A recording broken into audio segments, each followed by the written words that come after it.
એક વાત કરવાની છે કે જે પ્રભુ શ્રી રામ જેના આપણે વંશજ છીએ, પ્રભુ શ્રી રામના નામે આખા દેશની અંદર મત લઈને દિલ્હીની ગાદી ઉપર બેઠા છે.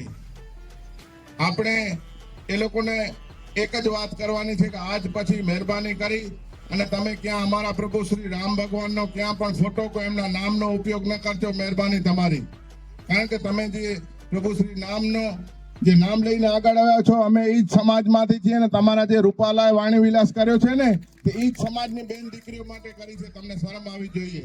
દેવોના આશીર્વાદ લઈએ. અમારી ઇજ્જતની લડાઈ છે, અમારી અસ્મિતાની લડાઈ છે, અમારી વિજય છે, એવા આશીર્વાદ આપજો. ઈઓથી આશીર્વાદ લઈને નીકળ્યા અમે. તો આજે કોંગ્રેસ પક્ષમાં જે ઉમેદવાર છે ને એ પણ માત્ર પરિવારમાંથી આવે છે. તો આજ રોજ રામાણીયા મધ્યે ધર્મરથ એક નારીની અસ્મિતાને લઈને અહીંયા આવ્યું છે. તો અમે મુસ્લિમ સમાજ વતીથી હું આપને ખાતરી આપું છું અને આપના સમર્થનમાં મુસ્લિમ સમાજ તો ક્ષત્રિયોની હંમેશા શિવાજી મહારાજ અને મહારાણા પ્રતાપની પણ સાથે રહ્યો છે અને આજે પણ અમે તમારી સાથે છીએ અને જ્યારે પણ અમારા ઉપર આવે તો તમે સાથે રહેજો એવી ખાતરી આપજો. અને આ પક્ષ તો મુસ્લિમોને સરાજ વિરોધમાં જ રહ્યો છે અને હવે માતાજી કરશે તો તમે અમારા સાથે છે તો આપણે વિજય કરશું. જય હિન્દ, જય ભારત, જય બાબુ. આપણે જ્યારે ચાલુ કર્યું આંદોલન ત્યારે એક જ માંગણી હતી આપણી કે ભાઈ ₹500 ટિકિટ રદ.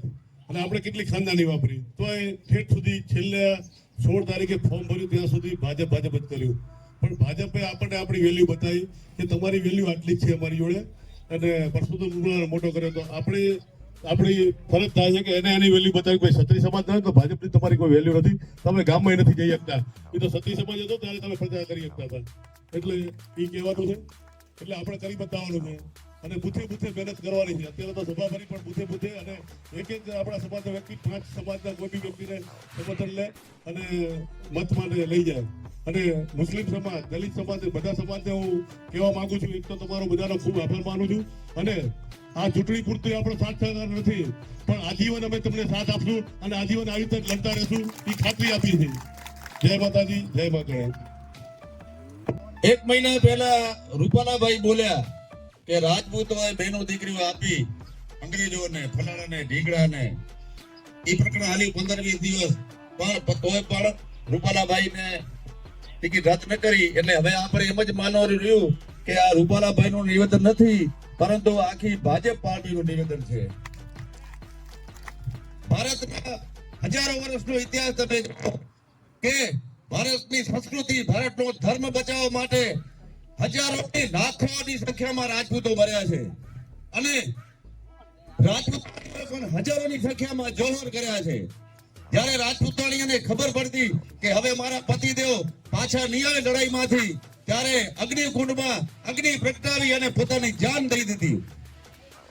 અને એ ઇતિહાસ હજારો વર્ષનો આપણો એવો જાજરમાન ઇતિહાસ રૂપાલાએ નહીં પણ આ ભાજપે આપણો ઇતિહાસ કલંકિત કર્યો છે. રખડ્યા ફર્યા, દિવસો કાઢ્યા. એમને નાના 2 દીકરા દીકરી હતા. એમને ખાવા માટે એક જ રોટલો હતો અને રોટલો જ્યારે મીંદડો ઉપાડી ગયો ત્યારે મહારાણા પ્રતાપની આંખમાં આંસુ આવી ગયા અને એમણે કાગળને પેન ઉપાડ્યા કે હવે હું સંધિ કરી લઉં અકબરથી.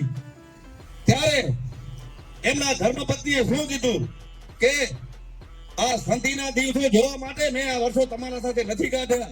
તો એ આપણી રાજપૂતાણીઓ હતી કે સમાધાન કોઈ હિસાબે નહીં થાય, કોઈ દિવસ આપણે નમવું નથી. આપણી લડતને ઘણો ટાઈમ થયો, કોઈ પણ હજી સુધી સાંભળી નથી.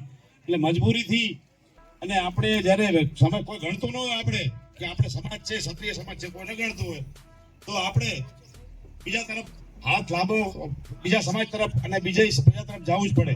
તો અત્રે હું કરણી સેના અને રાજપૂત સમાજ વતી પધારેલા આજુબાજુના ગામના લોકોની પણ ક્ષમા યાચું છું કે બપોરે 2 વાગ્યાથી તડકામાં શેકાય છે. આ બધા બેઠેલા મંચસ્થ મહેમાનો વતી હું એમની તમારી બધાની ક્ષમા ચાહું છું કે થોડુંક લેટ થયું અને આપ ગરમીમાં હેરાન થયા. અને અત્રે પધારેલા આજુબાજુ કરણી સેના તેમજ રાજપૂત સેનાના તમામ હોદ્દેદારો, આજુબાજુના ગામના આવેલા મારા વડીલો, માતાઓ, બહેનો, ભગીનીઓ, આપ સૌ અહીંયા પધાર્યા, આપનો સમય આપ્યો તે બદલ હું સમગ્ર રામાણીયા ગામ વતી આભાર માનું છું અને અમે કરણી સેના તેમજ રાજપૂત સંકલન સમિતિને વચન આપીએ છીએ કે અમે અમારાથી તમામ બનતા પ્રયત્નો કરી અને કોંગ્રેસ તરફ મતદાન કરશું. ધન્યવાદ. જય હિન્દ, જય ભારત.